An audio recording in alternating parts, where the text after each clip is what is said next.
Videoni oxirigacha diqqat bilan ko'ringlar. Mana shu video qanaqadir kinodan parcha yoki fantastik holat emas. Aynan hozir biz yashayotgan zamonda Buxoro viloyati Kogon shahrida yashovchi Yulduz opamiz bo'ladilar. Opamiz bir necha yillardan beri o'sha ko'krak bezi saratoni bilan xastalanib, davolanib kelayotgan ekanlar. Oilaviy sharoiti ham juda ham achinarli holatda. Turmush o'rtog'i ham nogiron, farzandi ham nogiron. Bitta farzandi hammasiga yetkazolmas ekan, bitta farzand ishlatgan faqat oilada. Videoni tashlab berganda juda ham to'g'risi achindim. Qo'linglardan kelgancha yordam beringlar shu opamiz uchun. Ko'plab katta blogerlarga yozib hech qanaqa natija bo'lmayapti. Iltimos ukajon, o'shani tarqatishda yordam bering bizga degani uchun yo'q deya olmadim. Men ham sizlarga o'xshagan oddiy musofir yigitman. Moskvada ishlayman. Men ham qo'limdan kelgancha yordam qilaman, lekin hammamiz birlashsak, albatta opamizga yordam qilamiz.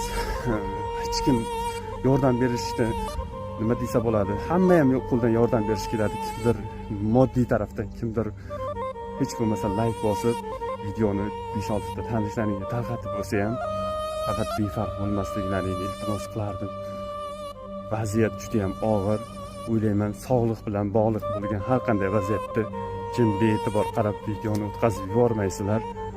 Hurmatli saxovatli insonlar, men Abdiy va Yulduz 3 yildan beri saraton kasalligiga chalinib, to'shakka yotib qolganman.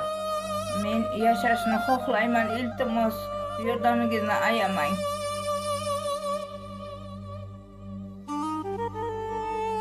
Assalomu alaykum, hurmatli bloger Olim Nazarov. Men Abdiy va Yulduzning o'g'li Abdiy Bilxon. Onam haqiqatan ham 3 yildan buyon ko'krak bezi saratoni kasali bilan kasallanib kelmoqda. Hozirgi kunda ahvoli og'ir juda ham. Sizdan iltimos, ko'p blogerlarga murojaat qildik. Hech kim murojaatimizni qabul qilmadi. Sizga kattakon rahmat. Bizni inobatga olganingiz uchun yordamingizni ayamaysiz degan umiddaman.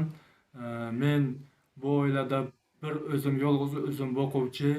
Otam o'tgan yili yiqilib miyasidan operatsiyani kechirgan. U ham hozirgi kunda nogiron. Katta akam Amonov Baxtshod, u bolalikdan nogiron, ruhiy kasal. Shu uchun men bir o'zim boquvchiman.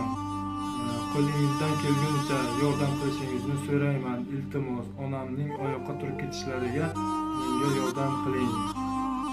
Onamning